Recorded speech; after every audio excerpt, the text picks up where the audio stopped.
بسم اللہ الرحمن الرحیم۔ السلام علیکم۔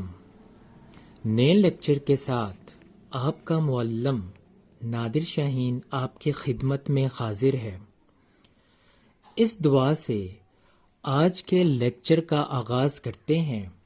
اے اللہ، بے شک تیری حکمتوں سے تو ہی واقف ہے، ان حکمتوں میں ہمیں عافیت و سلامتی عطا فرما، ہمارے دلوں کو علم، عمل، صحت و سلامتی، ترقی و خوشحالی، کامیابی و کامرانی اور ایمان سے آراستہ فرما، آمین۔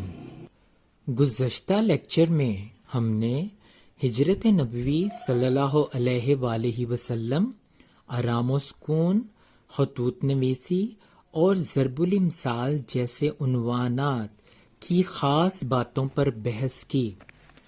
آج دہرائی ٹیسٹ نمبر 1 کے دوسرے حصے کے اسمارٹ سلیبس کے بارے میں بات کریں گے، جو کہ نظموں جیسے حمد، نعت، غزل جیسے میر تقی میر کی غزل ہستی اپنی حباب کی سی ہے کے ساتھ ساتھ درخواست نویسی پر مشتمل ہے۔ سب سے پہلے نظم اور غزل کے بارے میں بات کرتے ہیں۔ آپ نے ان کے شعراء کے حالات زندگی کو بالکل یاد نہیں کرنا، ان میں سے کوئی بھی سوال نہیں پوچھا جائے گا۔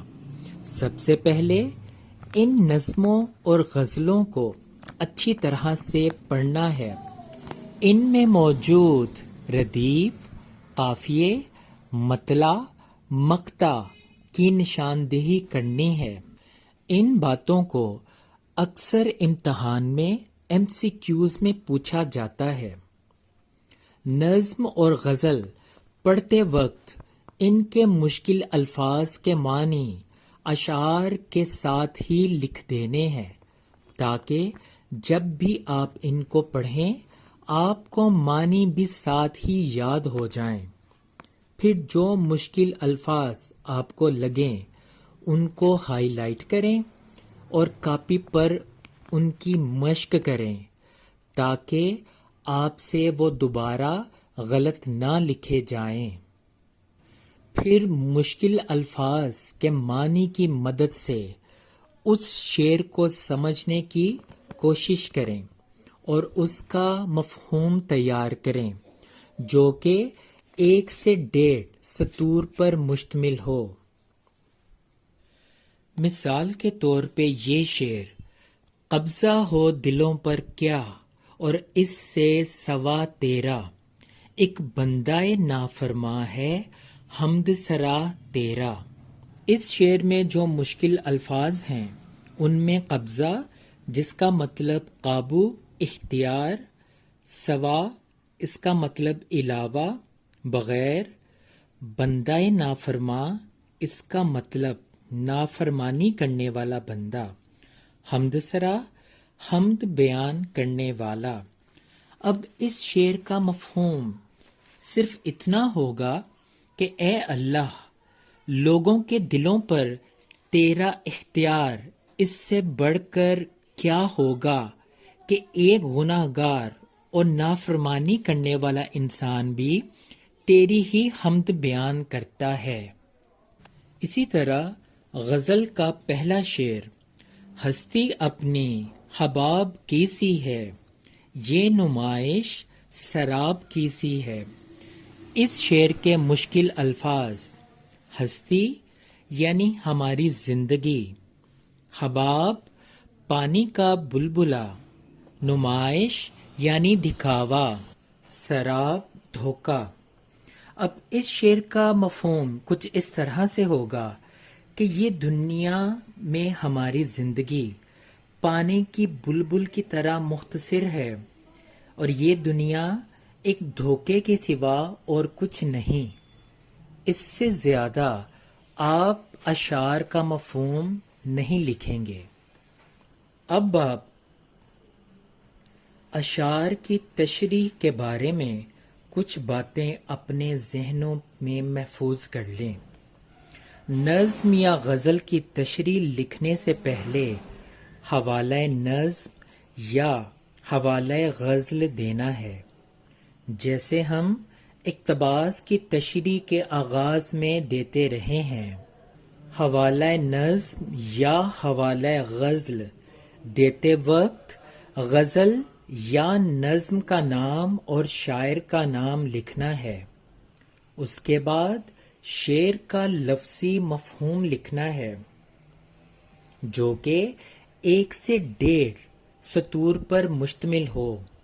اس کے بعد آپ نے تشریح کی طرف آ جانا ہے۔ ہر شعر کی تشریح آدھ سے 1 صفحے تک ہونی چاہیے۔ تشریح میں کسی بھی شاعر کے ملتے جلتے مفہوم والے اشعار کے علاوہ اقوال، آیات، احادیث، کہاوتیں، ضرب الامثال وغیرہ موقع محل کے مطابق اس میں شامل کریں۔ اگر حوالہ جات تشریح میں مناسب موقع محل پر استعمال نہ ہوں تو تشریح کے اختتام پر بھی لکھے جا سکتے ہیں۔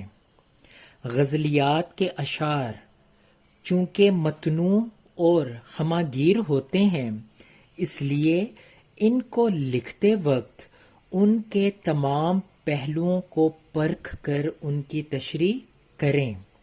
اشعار کے اندر چھپے واقعات کو لکھا جا سکتا ہے۔ ان باتوں کو مد نظر رکھ کر ہی آپ اشعار کی تشریح میں زیادہ سے زیادہ نمبر لے سکتے ہیں۔ اب نظموں کے مرکزی خیال کی طرف آتے ہیں۔ نظم کے مرکزی خیال، جو کہ آپ کے اسمارٹ سلیبس میں حمد، نعت اور پیوستہ رہ شجر سے امید بہار رکھ کے ہی آپ نے لکھنے ہیں۔ آپ نے نظم کے مرکزی خیال کو خاص اہمیت دینی ہے۔ پرچے میں یہ 5 نمبر کا سوال آتا ہے۔ 4 سے 5 سطور پر مشتمل اس کا جواب آپ کو پورے نمبر دے سکتا ہے۔ ساتھ ساتھ شاعر کا نام ضرور تحریر کرنا ہے۔ اب ان کے مشقی سوالات کی جانب آتے ہیں۔ ان نظموں اور غزلوں کے مشقی سوالات میں مختصر سوالات کے جوابات تحریر کریں، خالی جگہ پر کریں، بیان میں سے درست کی نشاندہی گڈ اور غلط کی نشاندہی کراس سے کریں، کالم ملائیں، الفاظ کا تلفظ اعراب کی مدد سے واضح کریں، درست جواب کا انتخاب کریں، اچھی طرح سے تیار کریں۔ اس کے ساتھ ساتھ اردو جرنل کے بھی کچھ سوالات ان مشقوں میں شامل ہوتے ہیں، جیسے واحد کی جمع بنائیں، الفاظ کے متضاد و مترادف لکھیں، غلط فقرات کو درست کریں۔ ان کو بھی ضرور یاد کرنا ہے۔ یہ تمام سوالات ایم سی کیوز میں پوچھے جائیں گے۔ ایم سی کیوز میں نظم اور غزلیات کے اشعار کو خالی جگہ کی صورت میں بھی پوچھا جا سکتا ہے، لہٰذا ان کو بھی اچھی طرح سے یاد کریں۔ اب آ جائیں درخواست نویسی کی طرف۔ آپ کے اسمارٹ سلیبس میں 3 درخواستیں شامل ہیں، جو کہ یہ ہیں: ہیڈ ماسٹر کے نام چھٹی کی درخواست یا ضروری کام کی درخواست، ہیڈ ماسٹر کے نام بیماری کی درخواست، ہیڈ ماسٹر کے نام سرٹیفکیٹ کے حصول کے لیے درخواست۔ درخواست لکھنے کا درست طریقہ کار آپ کے سامنے دوبارہ پیش کیا جا رہا ہے۔ اسی طریقے کی مدد سے آپ نے ان درخواستوں کو تیار کرنا ہے اور لکھنا ہے، اور چھوٹی چھوٹی باتوں کا خاص خیال رکھنا ہے، جیسے باخدمت جناب ہیڈ ماسٹر لکھتے وقت جناب یا صاحب میں کوئی ایک لفظ لکھیں گے۔ دونوں لکھنے پر نمبر کٹ جائیں گے۔ پھر کوما کہاں آتا ہے، ایکسپلینیشن مارک کہاں آتا ہے، تاریخ کہاں لکھنی ہے، اختتامی کلمات کیا ہونے چاہیے، ان باتوں کا خاص خیال رکھنا ہے۔ آخر میں ان تمام سوالات کو لکھتے وقت اپنی لکھائی کا خاص خیال رکھیں۔ الفاظ کو تھوڑا بڑا اور واضح لکھیں، حاشیہ لگائیں، نیلے مارکر کا استعمال کریں۔ پرچے کو خوب سے خوب تر بنانے کی کوشش میں اشعار، اقوال، آیات، خاص بات کو نیلے مارکر سے ہائی لائٹ کر دیں۔ اس کے ساتھ اپنے معلم نادر شاہین کو اجازت دیں۔ انشاءاللہ تعالی نئے لیکچر کے ساتھ آپ کی خدمت میں دوبارہ حاضر ہوں گا۔ تب تک اللہ حافظ۔